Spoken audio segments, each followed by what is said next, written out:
Hello, I am Mumudumboch and welcome to the Viewpoint. This is the first episode this year, so I will wish all our viewers a happy new year. In recent years, at least in my experience, we've seen a fairly decent output of publications of poetry, history, politics, and so on. But as far as I'm aware, none has been a book for children. It appears that children's literature is the forgotten province of literary interest. But perhaps not for long. It takes only one person to open the floodgates. My guest today has co-authored a richly illustrative children's book modeled on our Lebon-Lupin convention of oral storytelling, familiar to people of a certain age. Of course, I'm not sure how much of it still goes on. The book is titled The Mischievous Mosquitoes of Banjul. It's part of a series called The Memories of a Gambian Childhood series. The Mischievous Mosquitoes of Banjul. The title itself promises a treat. It seems a mischief of its own. Believe me, a wholesome one. I've read the book. I've got here in the studio one of the authors. Perhaps I should show you the book. You should see it right there. Fantastically illustrated and well bound, high class, published in the US. My guest today is Mamadou Ndaw. Welcome to the Viewpoint. Thank you for having me. It's definitely my pleasure to be here. That's it. But before we go, we will, of course, mention Safi Jan. Safi, yes. Yes, the co-author. Yeah, yes. yes. Safi is my niece, and I wrote this story about 10 years ago, but for adult viewership, right? So adult audience. And when I wanted to, when the idea of turning it into a children's book was planted into my head, I decided to reach out to Safi because that's not my forte. Children is not my forte. So to collaborate with her, for her to help me bring down the language and kind of make it appealing to children. So fantastic. So before we go on, let's go back more than 10 years to the origination of the idea and its germination and how it came along. Yeah, so I wrote a piece about Banjul, and it was this nostalgic piece about Banjul because I just was worried about the city, the deterioration. So I just wanted to give the background of the city after colonial days, after independence, because we were all born after independence. And I remember playing in the gutters, they were clean and stuff. But then you visit Gambia and you see Banjul has just lost it, And we used to deal with mosquitoes then, but then I decided to write part 2 and talk about the Sogeya project in Banjul and how it further messed up the city. So in that piece, I had a paragraph that I was just talking about the mosquitoes because of the perfunctory job done by Sogeya, leaving the city even more with stagnant water everywhere, and the environment was just starting to deteriorate. So perhaps that was a turning point. That was a turning point right there, yeah. So mosquitoes were just like all over the place. So I had a little paragraph there. So my late dad, Mr. Usman Ndaw, was at the US at the time, visiting. So he was there for a while, maybe about a little over a year. So I asked him to proofread for me. So he read it. He's like, oh, if I were you, I'll just take this paragraph out. And you're talking about some serious issues here. Just do that, and then you explore this later. So once I did that, that became Banjul number 2 for that series, because that also went up to 5. And this one became number 3, and then I explored it, created these characters, and just kind of created this conflict between the mosquitoes and the residents, the Nongo Banjuls, and everybody fighting the mosquitoes, trying to kill them, trying to get a good night's sleep, and mosquitoes everywhere. So I explored it and created these characters and just gave them like normal Gambian names like Baba Jau, because in the children's book I only used the first name because of the kids' attention span. So Baba Jau, anybody who grew up in Gambia knows Baba Jau the drummer. right? Yes, so this is it. Now we're going into the story, aren't we? So you've got there two human characters. Two human characters. Mamadou and Amadou. Yeah, that is in the story. Yeah. That's in the story. Yeah. To me, Mamadou the wise one, Amadou the curious one. The curious so encountering really the mischievous ones, I call it. So, so this is it. The Lebon Lupin. Yes. That's how he started. It started, yes. Why did he do that?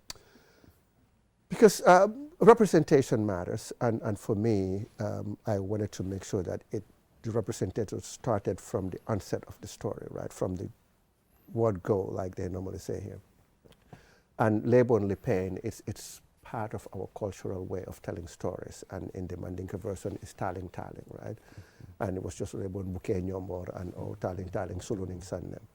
So I wanted it to start like that, and just so that it has that Gambian flavor. So that was the idea behind the Lebon Lupin. Yes. Absolutely. But you see, because I'm also from Banjul, I know exactly what you're talking about. Yeah. So to me, you see, that Lebon Lupin thing, especially the Buke and the Njombor sort of thing, the rabbit and the hyena, is it? Hyena, or wolf, yeah, stuff like that, yeah. sort of stories. Yeah. Very allegorical, weren't they? You had these animals or objects personified, right, as it were, right, and they sort of represent other things as well. There's symbolism. There's an underlying, message, moral lesson. Yes. But here, Mamadou was touching on science. Mamadou was factual. So there's something else is happening. Right. Is this sort of now how we must tell our Lebons and Lupins? I think so, because the world has evolved, right? And we can't tell stories the same way they used to be told, right? Different generation, right? So I try to make sure that I'm trying to capture the new generation, because it's totally different from our old generation. So that was the idea of, kind of coming into the story in that fashion. That's it. And the style. I love what I had in my notes, what I call sort of that deft deployment of language, sort of appropriate to children, and the rhyme. Let me just read from it. just a bit. That's it. The clever mosquito started to talk. How can we get stronger than these residents who walk? So we can feed on them in the evenings to our fill and spend the sunny days comfortably and still. The talk, walk, feel, still, the sort of stuff that kids really respond to. Kids like rhymes, right? It registers in their brain, right? So anything rhyme will draw their interest, whereas there's rhyme. So that's why poetry is very important, and this is always rhyme, because it's very catching and it draws you, because if you see still, meal, though you want to hear what's next, right? So, and I wanted the story to be told in this poetic voice as well. Absolutely. So let me ask you this. To write for a child, do you have to think like a child? I mean, to imagine that space of mind. Of a child. And hence the reason I brought in Safi, because this cross-generational day, Safi was born in, I think, 95, right? So I wanted that cross-generational collaboration, because I think it's very important. It's a good way to learn from the young, and a way to pass on wisdom and knowledge. And I think we live in a society where children are heard, or young people are heard and not seen, and we underestimate their talent, because talent knows no age, right? You could see young kids knowing how to sing, or knowing how to dance, or knowing how to read, and nobody taught them, because so we need to value the young and be able to tap into their capacity or the resource that they have, because we need to, as a society, be able to create that generational bridge. We need to bridge that gap, because it has been open for a long time because of our ideas and our societal norms. We always say, oh, ki halela, dahalen, and children are always shushed away. You can't ask questions. So I wanted to just destroy that. That's it. So, as it were, it's to reimagine childhood. Reimagine childhood, yes. Quite interesting there. And But this community of mosquitoes, I mean, this force, I'm really fascinated by it. We have to go into this to really get what you're doing here, it seems to me anyway. Baba, the leader, the cheeky one, because he likes biting our cheeks. I mean, there were so many funny ones in here. Njol, is it Njol? Njol. The blind one, so unquestioningly loyal. We've got Lamino, the rural one, and the wife Nyancho, who even became a commander, a woman. I said, but these mosquitoes are gender sensitive there. There is literal story, so we're going back to storytelling and the allegorical elements. Do they represent archetypes, you reckon? Was that part of the thinking? Baba, Joel, Nyancho, do they represent archetypes? Is there any underlying thinking behind the names? Yes, I mean, how they are described? Yes, yes. I mean, I think if you read the story, you will know, because it stands out, right? Well, people will have to buy it and know. Right. So just give us one. Just give us one. Yeah, so that was the idea, because I wanted to use the mosquitoes and then make them almost human, because there's a human element to it, right? So this is the way humans live, and in the original story, the mosquitoes have been watching the Nongo banjuls and learning and stuff, how the Nongos organize and do their little thing. So they were watching and learning, so now that they've graduated from their studies of the Nongos, they decided to form the force led by Baba. Yes. And that's how it started, right? And Joel was this humble and blind mosquitoes that just knows Banjul left and right, inside out, and can carry out any mission. It's the unquestioning loyalty and the blindness, I said. There's something literally going on here. Because really, generally in a society, you do have that blind sort of loyalty to whatever, which is not necessarily a virtue. Right. You know, as it were. I drew out such parallels. And let me just move on a bit, then we can move on.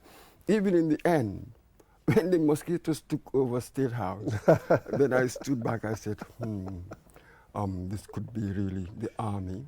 You know, the allegory. And the lesson is, you have to be your own public health inspectors. Don't wait for the inspector. Right. It seems as if you're telling us that somehow we are complicitous. We are complicit in our own problems. Yes, extraordinary. From a simple discussion. From a simple discussion. For me, anyway. In the end, I thought, this is a very interesting one. Was that really the thing? Yeah, that was the thing, and I'm targeting the kids because we need to make sure that children are taught this kind of things at a very young age, because they're learning from adults. They see adult behavior, and that's what they'll emulate, right? So what this book seeks to do is to try to mold the minds of children at a very young age, because that's the only way you can change behavior. Because what is culture? Culture is the ideas, right? Norms and social behavior of a society, right? And how do you change culture? By starting from the young, right? Because if you don't start from the young and change culture, cultures evolve, right? And if you want culture to evolve, you have to start from the next generation, because I think I say that our generation is a lost cause already. So, and I say this with humor and a heavy dose of reality, because if you look around, it's just obvious. So that's why it is important to go after the children and try to teach them, at least give the next generation a chance to really move this nation forward. That's it. There you've used two interesting notions there: change and evolution. Evolution, yeah. That's it. How do you change? I mean, one understands that. Of course, you have to begin with children, as it were. We form our character, or we discover whatever based on the stories that we are told. So we're told. As it were. What is the relationship between change and evolution? change, which is the self-conscious effort, right, isn't it? Right. And evolution seems to be this process outside of myself. Right. As or within yourself. Or within, but Yes. I am not in control of it. So what is the balance between this self-conscious effort that I call change and evolution, a process that goes on in spite of myself? Right. If I can put it that way. Right. So for me, like this is how I will answer that. Change, right? Let's say if we go after the children to change their way of thinking, it is that way of thinking, right? And in a collective way, not just change the mind of one child or two, but let's say we get this into the schools, right? And for maybe 3, 4, 5 years, constantly we are producing children that have been, these ideas have been planted in their head, right? So the change will start to begin, you know, within the heads of those children, right? So collectively, it is that change that is going to lead to the evolution. Okay. Right. That's interesting. Right, because so all these individual acts, right, all this collectively sort of is what's going to evolve, direct, and it's going to be evolution is a very slow process, anyways, right? So it is this change, but if you don't have that change, like in motion, then the evolution will never happen. That's it. So here, this is quite curious. There is the school element, the formal stuff, right? But there must also be the cultural element. Yes. Isn't it? One reflects, the Right. school actually reflects Right. what the culture is. Right. But isn't that really what the problem is in many ways? Culturally, one sees even the educated to feel authentic, sort of invoke the traditional, the customary, perhaps the very thing that needs to be challenged. You see? So the social issues, social problems that we have, if I can call it, I'm not sure whether it's a problem, it's a social, it's a situation. It's a situation, yeah. Do you think that, what can the school do there? Right. What can the schools do there when really society is completely different? Right. Well, you know what I mean? Yeah, like I said, the schools is a start, but homes and society also have a responsibility, right? So it has to be a marriage of the two for change to actually, and the evolution process to actually happen. So, but if you start from the children, and we encourage parents, because parents have to be involved in the education of their kids. So, I mean, if you go to school, use social studies. I mean, what is social studies, right? It's about culture and our social, you know, social interactions and all that, right? So if this becomes part of the social studies and part of early reading, then hopefully you marry that with the training at home, because parents need to be sensitized as well. And government has a role to play in that. Sensitize, this is the thing, and you can call a PTA meeting, right? Let the parents come to the school and say, hey, we have this program, this is what we're trying to achieve, we need your hand in this, we need all hands on deck, this has to be a collective effort. But we have to start somewhere, right? We can't just not do anything and expect things to change. So for me, I'm just trying to just do my little quarter in trying to force that conversation that should have been had yesterday. That's it. And then some time back, we talked about sort of the crucial, pivotal turning point. What happened? Did we stop telling stories? You know what I mean? Or did we begin sort of a new narrative? What do you think happened, which will help us really sort of towards a solution, I one hope? Because I was exploring, actually. I started it, but then I wanted to have a conversation with my dad too, because there has been a cultural shift in Gambia, right? And for me, it kind of happened in the mid-'80s, right, when we just started gravitating towards this material society, right? And everybody abandoned, we started losing our values, and this race for Turkey by force, by any means necessary, almost became the norm and just like came like a tornado and just swooped past, right? And then, of course, towards the 90s, we went into dictatorship, and that really drove us into South. So when I started it, I was calling it the cultural shift, Gambia's journey south, right? So we were heading south until the dictatorship came in and just like threw us like in the middle of South. So all our values kind of unraveled, right? And we became the society to whereby everybody, you know, for themselves. And it was different when we all lived in Banjul in the same family compound, sharing. People can be helping others, you know, giving other people fish money, our parents, and you will never know that, right? You will never find out. So everybody had everybody's back, but we became the society, and we tried to create this class that didn't really exist. So and I think that's where we started losing everything. So it's time for us to really go back and try to reel things back and rethink and refigure how we are going to move as a society and live together and be able to prosper and catch up with the rest of the world. Now, you see, that's very interesting, because I've heard another perspective. Just to contrast the 80s, the onset of that materialism and the one before that, that you see, these people from Banjul sort of form the elites. So they were the ones after independence who really shared the cake, as it were. That is where, yeah.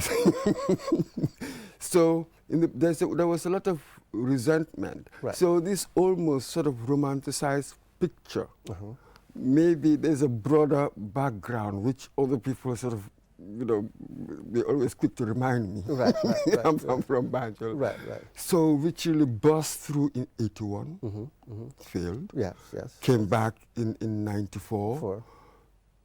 So maybe even then we were heading towards this, in the sense that you have very few affluent, opulent. Everybody else was seeing it. Oh, they wanted some of that. The materialism had to come, given the antecedents. How do you respond to this? It's a job of writers, isn't it? To explore these things so that we will know what to write, isn't it? So it started there. I mean, right after we had independence, right? Like I said about the inspectors, everybody became lax. We never really took care of things, you know, like if I was working for, let's say, GUC at the time, and my family, I'm not going to read their meter, right? So that's revenue going out the window for the government. So we have these people that took over and are just abusing the system because they were the elites. They were abusing the system. I mean, we've all seen it. It is common knowledge. I don't have to tell you about what was going on. Everybody knew it, but it was whispered. Right, it was whispered, and nobody wanted to talk about it because we are this society of sutura, and you can't really say certain things. And also, if you're benefiting from it, you do not say anything, right? So vested interest, isn't it? Right, really. Right. So if you're benefiting from it, you don't say anything, and it slowly started, just kind of unraveling slowly. But for me, the breaking point, right, or the opening of the floodgates came in the mid-80s, because during my dad's time, during the colonial days, they used to aspire to go, there was intellectual curiosity. They would go study abroad and then come back with their degrees and work and start families, right? But in the 80s, when people were leaving, it wasn't because of intellectual curiosity. Most of them weren't going to study. They were going to Germany to do whatever they're doing and bring money in 3 months, in 6 months. And we all embraced that. They were celebrated. And when you start celebrating bad behavior, right, this is what you have, where we are now. So it leads to a situation like this, and it keeps multiplying and multiplying, and now it is almost like uncontrollable. That's it. And it seems to me that in the 80s, when we were growing up, curiously, there was this lack of home material when it comes to literature, the written stuff. Right. We really couldn't see ourselves. It appears as if there was no narrative. Right. Even the soaps on TV, we had Senegalese TV Senegalese for a TV, very long time. Everything was Senegalese. Everything was Senegalese. Also, of course, we had sort of American soaps, the Cosby's and stuff like that. But you see what I'm saying? The national narrative, the stories, because people are the stories. Absolutely, our identities. Yeah. It wasn't getting much feeding. Writers were not writing. Right. Would you say it's important to point this out, as it were, right. in the evolution of our society, this orality all the time, and even sometimes slipping into nativism. There was really no national conversation. We had taken things for granted. We had taken things for granted, and writing, literature is what moves society, right? But Gambia, we like, it's almost like a sin to be a writer, right? If you're writing, it's like, oh, binda renga fi neke, and we don't see the value in that. But it is writing that, but we want to read other people's writings, but we don't want to write our own stuff. So Gambians were just getting educated, degrees, just to get employed. Yes, I think that's what James Langley calls the certificated and the educated. Right. So they go get their certificate just to get employed, and with their flying ties, briefcase, they give them a driver, and then they just go, yes, sir, boss, yes, sir, boss, and that's it. So we have to take, and that's why I'm trying to be in the vanguard of this, telling our own stories. We grew up reading Peter and Jane, going to the toy shop. Like, this is Peter, this is Jane. I'm not Peter. I never went to the toy shop. We went to pick up stuff and make our own things. But you can still... So the orientation. The orientation, yeah. Of sort of building character that we really need to be citizens of this place. Right. Really, it wasn't there. It wasn't there. So, like I said, representation matters. You have to be able to see yourself, and that's where change comes from, right? That's where interest comes from. That's where curiosity comes from. I had a lady that sent me a message and said, I received the book, and then my son said, he is the one on the cover. And she said her heart melted just to see that her son was able to see himself in the book and saying that, oh, it is me and the mosquitoes. So the son owned the story, and he will be reading this book every day because of that representation, because he sees himself in the book. So that was the idea here. Representation matters, and we need to be telling our own story. If other people tell our stories, they tend to dilute it and do it however they want. We have to take And it's ownership. a matter of perspective. It is a matter of perspective Inevitably, and context. Yes, inevitably they'll come, from a different perspective, given their backgrounds and their geography. I think identity and geography, there's something. There's a link there, yeah. So this is it. You have to tell your own story. Yes. Really. And I think it's good that, let's say, like now we have QTV and all these other outlets, and we need to be able to showcase who we are as a people for the world to see, right? And not let others do it for us. Absolutely. But let me push here a bit. Does language matter? Of course, context and all of that. Does the language matter? Because these things are very relevant to us, sort of the ex-colonials. I used to tell my friend in England that I'm a curious one. When I was born, my mother spoke Wolof to me. I went to school, my teacher spoke English to me. You go to the Dara, you speak Arabic. I said, I'm curious. Does language matter, or to what extent in the formation of identity? Of identity. How would you say that? For me, language is just a communication tool, right? And I think the brain, the more languages you speak, the more the brain gets stimulated. For me, language is really nothing. I mean, I wish we were able to write in our own language, but that is not the case. And we can revisit it and try to do it, but it's going to take a while. But for now, English has been kind of imposed on us, right? So we shouldn't just say, oh, it's not our language, but it is our official language, and we do everything. So, but we can start a parallel here by, creating our own alphabet, and maybe down the line, refine it to whereby we can really teach how to write. If you go to East Africa, They write in English and they write in Swahili, right? So they have these parallel languages going in their schools. Why can't we do the same? But that's the role of government, and they have to create the space for that to happen, because some of these things don't just happen. It takes research, it takes funding, so it takes grants, big grants for these things to get able to happen, and you have to put a group of people together that can deliver this kind of thing, and it has to be a long-term project. So we have to start setting long-term goals if we want to move the society. Absolutely. We'll take a short break. Don't go away. We'll be right back.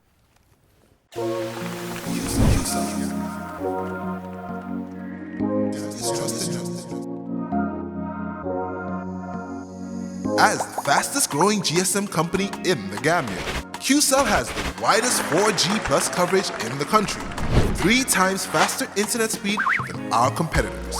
So switch now and dial *335# and enjoy what true 4G feels like. QCell, the Gambia's trusted network.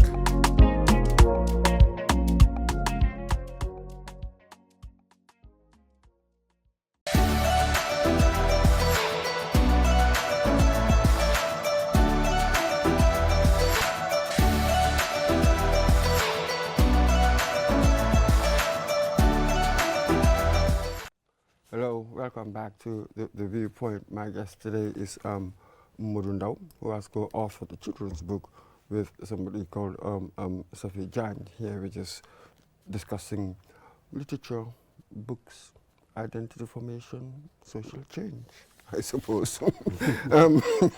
One big package, right? But they are interlinked, aren't they? They're clusters, cluster around each other or one another. Yes, we were talking about language earlier and what government needs to do. But there's something else that's for writers. I think perhaps the initiative must come from writers. For instance, having at least a dictionary, maybe in Wolof or Mandinka or whatever, a reference point. Right, the literature, it was what one philosopher, Ghanaian philosopher, once remarked, because there's been this movement for us to teach more of our languages and even make our languages the only official languages. But he said, if you do not have the literature, it's not written yet, the textbooks, be it science and all of that, not written yet. E equals to MC squared, that's universal, how do I render it? So you don't have this body. It's really difficult to do that. Perhaps one must be realistic. That was why earlier on when you said language doesn't really matter that much, you can own it. You can take it and reinvent it, can't you? Yeah. And own it. But it's crucially, maybe things are not moving. It's the job of the writers first, right, before things maybe move politically or socially or whatever.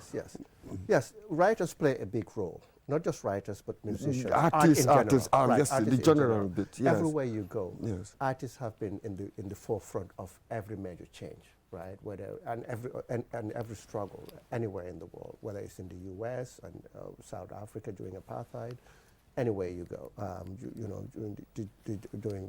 in Germany as well. So, but the space has to be created, and I think we are a society that do not value writing and literature and reading. We think singing and dancing that's the only talent, right? So we will just say, oh, this kid can dance and they clap for you, or singing. I'm going around and everybody is just so preoccupied with this music and they fighting over and arguing about who's this, who's that, because it's put in their mind that talent is just dancing and singing.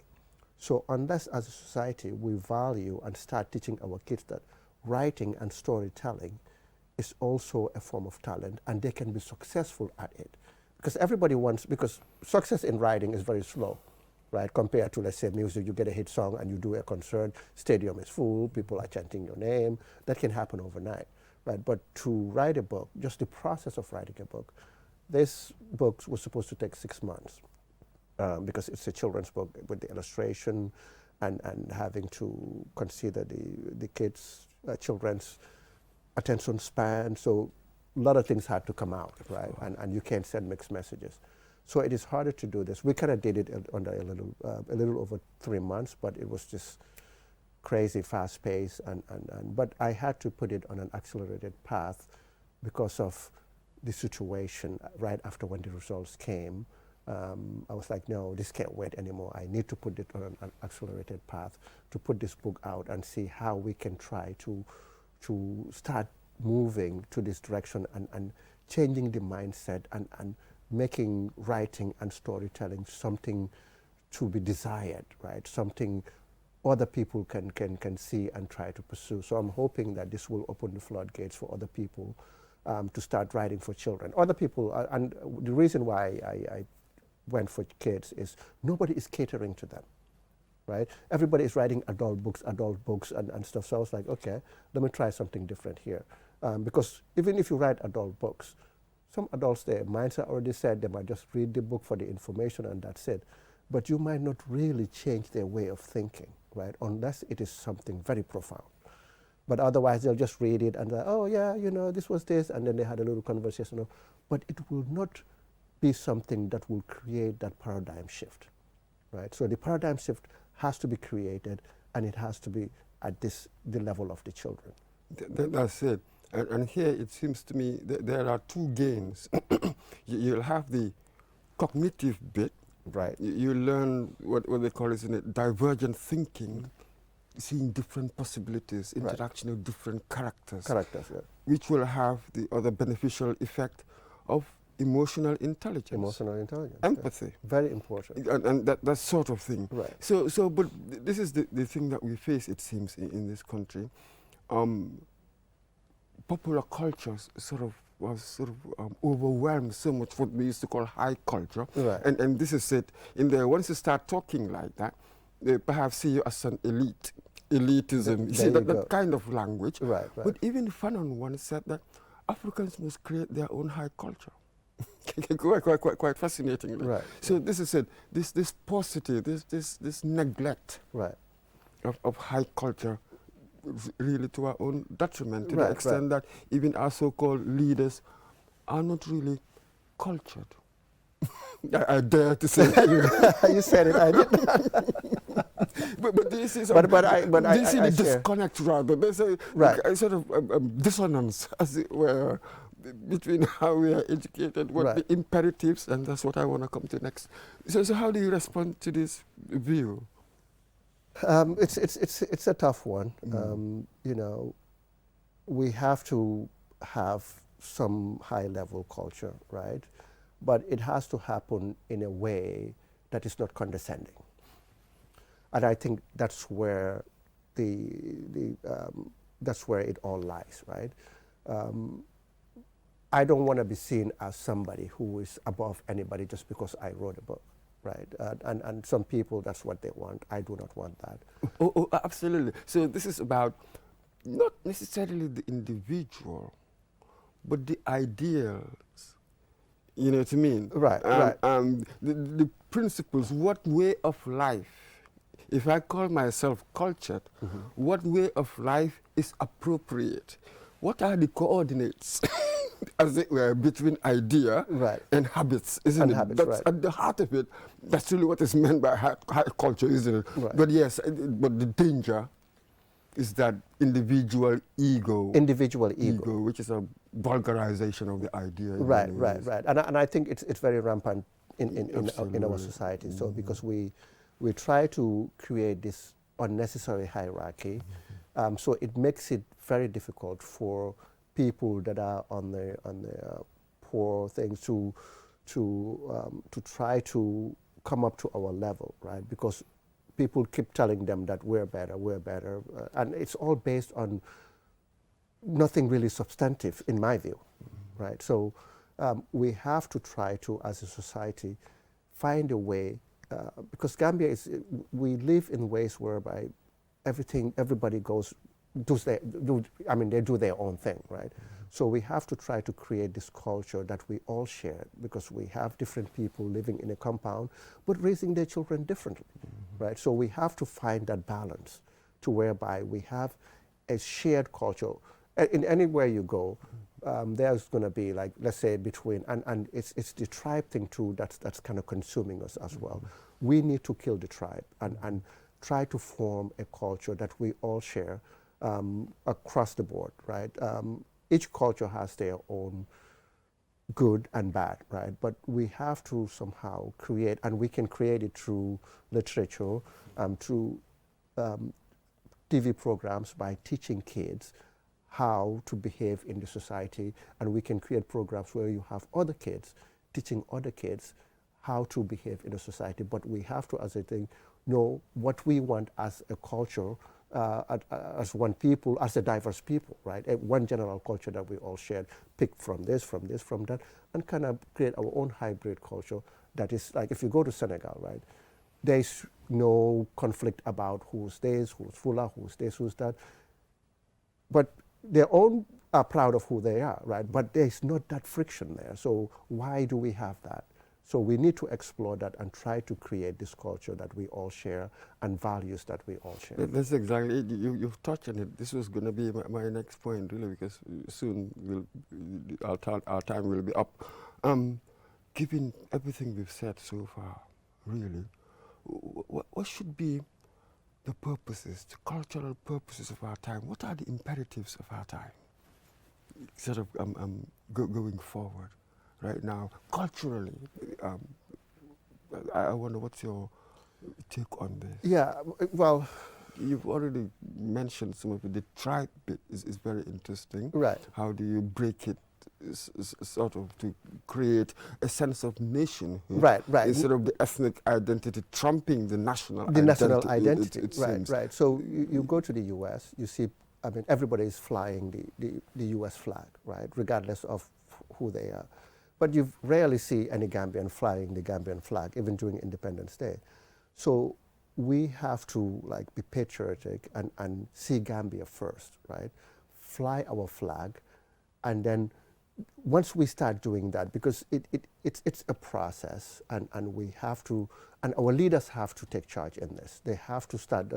We can, like, I'm just an individual, right? And my platform or my book or my whatever has less weight than the people that are in office, just because the way the society is built. They have more access to the populace. People will listen to them more than they will to me, right? If I say something and the president says something, right, they will listen to the president more than they will to me, because of just the way they see the president as the leader.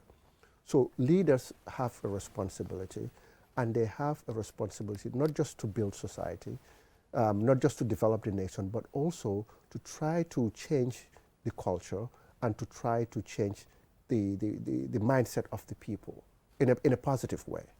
By that, that's what I mean by that. So our leaders have to really push and know that they are responsible for the children, if you want to call it that. Absolutely. But for me, whilst you were speaking, I was thinking that perhaps the cultural element, and you have the political aspects and what politicians do and what leaders do, they're not necessarily perhaps running parallel, but there is some distance. This cultural process is really very slow. It is sort of when people begin to listen to the writer, you see that right. in many ways in the West, more than they listen to the politician. Right. But then that's sort of like the soil. The soil, sort yes, where all the seeds are planted, right? that sort of yeah, thing. but for that to happen, we have to have a reading culture. Yes. Right? And that's where I'm driving at with this book. So we have to create that living culture, which is the fertile ground, right? So we have to tell our kids that reading is important and writing is important. So that we are too much focused on singing and dancing, right? I mean, even though singing and dancing can be very positive, some lyrics are very, but if you have some of these rappers, these fighting lyrics, I'm the goat, I'm the this, I'm the that, that really is just for entertainment. It has no cultural value per se, right? It's just entertainment. So they have to dig deep, right? And talk about the issues and address major issues, because children are listening to them. So they have to make sure that their lyrics have value and not just cosmetic lyrics, if you want to call it that. That is exactly it. So to me, with writers, what I worry about writers is that it's like the political imperative overrides the artistic stuff, Yes. the aesthetic stuff, then when you put it that way, it seems to me that the desired effect wouldn't be there. There's too much pamphleteering. Right, right. Not much art. Right. There's always artifice in art. That's really where the job can be done. That emotional whole, that sort of this voice, this idea coming into my head and doing all sorts of things to me. Right, right. Yeah, yeah, that level, right, that level. Isn't it? Yeah. So this is it. I feel that with many writers, the political aspects sort of trump the aesthetic ones. Yes. Then the effect you want, you wouldn't have it. You'll just have a lot of people, radicalism, touting all sorts of words that they do not quite understand, Right. but nothing really is going on. Right, right. Well, Yeah, because writing is just not about putting words together, right? It's about touching issues. It's about trying to, enlighten people, right? And if you can do it in an entertaining way, because I think for me, I use humor in my writing because our situation can be so dark, and I want to pacify it with humor, right? So because the reality is the reality, but you can still serve it with a good dose of humor for people to consume, and I think they can digest it better that way, rather than giving them just the raw reality with just all these harsh words. So that's why I try to use humor in my writing to try to pacify it and package it in a more so that people can consume it better. Yeah, but absolutely, art works in all sorts of mysterious ways. In the end, I was seeing all kinds of dark things in there. Actually, I saw even a coup d'etat when the mosquitoes went to the State House. Right. But that was the humor with the humor, right? People are going to say, "Oh, the mosquitoes are going to go to coup d'etat." You see it as fun, but there's an underlying message. Of course. Yes. That's it. You're in the diaspora. I think we will end with that. When you came back here, what is your sense of what's going on? We're not even going to touch politics and all of that. Just the youth, culturally, the youth. Do you see sort of a purpose, sort of coherent, yeah? Apart from the materialism we were talking about. How do you characterize what you've seen? I've been trying to just take it in, right? Everywhere I go, and I've been saying this here and there, it's just like kids everywhere, right? With no sense of purpose, nothing. They're just roaming the streets. New Year's Eve, Gambia, I got out from the event that I went to. A sea of kids, right? This is like 4 a.m., 5 a.m. I'm just thinking, where are their parents? Like, if they come home, is there going to be any consequences, right? And we have this wasted human resource, if you want to call it that, because we're not really tapping into them. We're not really doing anything to harness their knowledge. We're not even building them, right? Because we have to build them in order to be able to harness their knowledge. But there's no programs for them. So the only program they have is just to go loiter around the Senegambia, from the littlest to, you see 13, 12, 9, at 9 o'clock. I was driving going home, and all of a sudden I heard boom.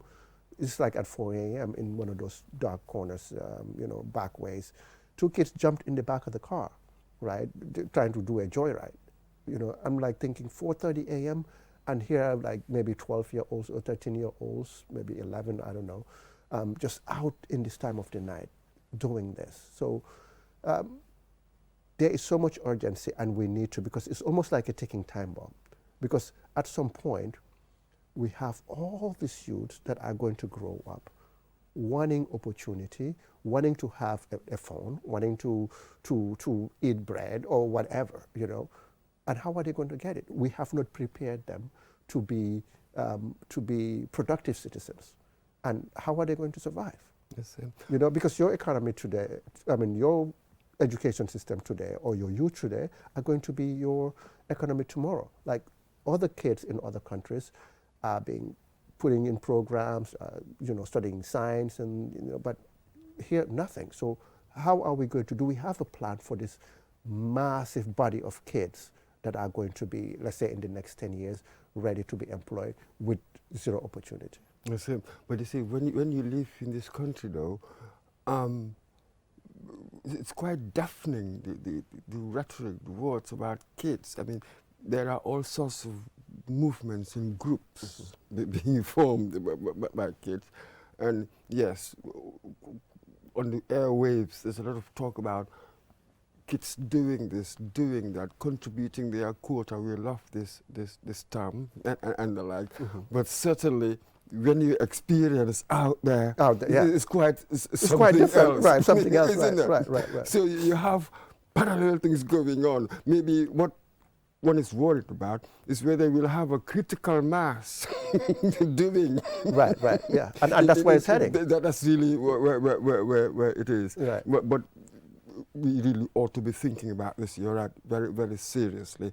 I think the last statistic I saw, we've got, 65% or more of our population, 25 or under. Yeah. It's sort of extraordinary. And yes, it could be the youth dividend, they call it, or it could be a ticking time bomb. A ticking time bomb. And this is really what writers, policymakers, all of them. And another statistics I want to throw there in there is that, according to UNICEF Gambia, 2/3 of 10-year-old Gambian children can recognize simple text or read simple words. And it is a disaster, right? How do you have a 10-year-old, right? So if you put 3 10-year-olds, basically 2 of the 10-year-olds, right, can't read, so only 1. I mean, that's mind-blowing. And we need to take these things seriously because we are not producing anything that is going to make a difference. You might have something, don't get me wrong, there are always going to be some standout youths, right, that are going to excel and maybe doing programs, and you have a youth group. But we're talking about the masses, and not just in the Combo area. You have the urban areas as well. I mean, just what I see here is blowing my mind. What about what's out there? Like if you go to the Basse area and all this, Badibu and all these other areas, I mean, what's going on there? So it's just mind-blowing that we need to really try to wrap our heads around this and be critical thinkers. And that's why we are not critical thinkers, because we don't prepare our youth. Because to be a critical thinker, you have to be able to think against the grain. And that's where you start questioning things, and that's where you start, okay, this doesn't sound right, but everybody's just going with the flow, and it is just mind-boggling that we are not preparing our next generation to be critical thinkers. Yes, you get that from reading books, the creative and the imaginative. That's right. Finally, towards the end now, you are in the diaspora. Yes. that subject is going to come up. The diaspora, right? Here we're going to talk about the remittances and all the rest of it, the technical expertise. We all know that. Here is more of a cultural discussion. One sort of was just mulling over some of the ways that the diaspora influence culturally the home country. Yeah. How do you think? What should be this relationship? What should be, or how should the diaspora engage culturally with the home country? You see, every experience sort of maybe leads to new vista, new perspectives. So how do you see that? How much influence is the diaspora having on the home country culturally? Yeah, but monetarily, we're having a big impact. That meant what, absolutely. Yeah. So how does it connect culturally to the way we are? Yeah, and I think culturally we are not doing a good job, because there's a lot of, we have encouraged this pretentiousness, right? Just people, just because they're outside, they want to pretend that they are successful and just making up all kinds of stories and just, just making kids go here crazy and taking the back way, thinking it's, it's greener out there. I mean, it's greener, but it's not as green as everybody thinks. So they have to know that, they need to know that they have a responsibility, and not just financial, but a cultural responsibility in making sure that people that are here, right, know the realities of what we are living, right? Because not everybody, like I get up and I go to work and I run all day, so I can probably be relaxed here more than I am when I'm there, because I'm constantly on the run. Like, nobody is going to be, I can't turn to anyone to ask for help or borrow money or whatnot. I don't have that luxury, so I have to fight. So, but knowing that reality, I'm not going to come to Gambia and pretend that I have everything going. So we have that cultural responsibility not to misrepresent ourselves. And so that's why I try to, and don't want to say this in a bad way, because we have really encouraged this semester thing, this semester idea, and we've promoted it. But I think it has brought a lot of negative things. There are some positive things to it, but I think we have over-romanticized it to whereby it is now having a negative toll on the rest of the population that are here. And I think that's very bad for our culture. That's it. Shouldn't misrepresent ourselves. Absolutely, which is the key thing. So we've come to the end. I've seen in your book that the next in the series, which is a series, right, you've called it The Move, right, slouching towards Bakau. Towards Bakau, yes. So when should we expect to see that? Yeah, I mean, next summer, hopefully. Next summer. Yeah, next summer. And this is basically the story of my life from Banjul, moving to Bakau. And how that experience was like as a 10-year-old moving after my dad had traveled to England, because many people have gone and lived with other people, right, in Gambia. So anybody can relate to that story. So moving from Banjul to Bakau was a different experience for me. And in that, I'm talking about how it all went down and what I was thinking as a child, or not thinking as a child, because at that time, you know, all kids want to do is just play. All we did was play. It's just now that our kids are being forced to be responsible and go sell this and go sell that. So it is my experience, and then the next one after that, the next installment will be life in Bakau, and how I kind of integrated and stuff like that. That sort of thing. Absolutely. Would Safi Jan be part of it? Or yes. So all these stories have been written. Yeah. So Safi is the one helping me. I'm working with her to kind of bring down the language to children. So in this series, I'm going to be working with Safi, but I also plan to release a trilogy, which is going to be poetry, short stories, and essays. And some of these other stories, original stories, will be in that trilogy. Thank you very much. This is the book, The Mischievous Mosquitoes of Banjul by Mamadou Ndao. Thank you very much for that. Thank you very much. Fascinating discussion here. Thank you. Thank you very much, viewers. Until next time, I'm Mamadou Ndao. Goodbye.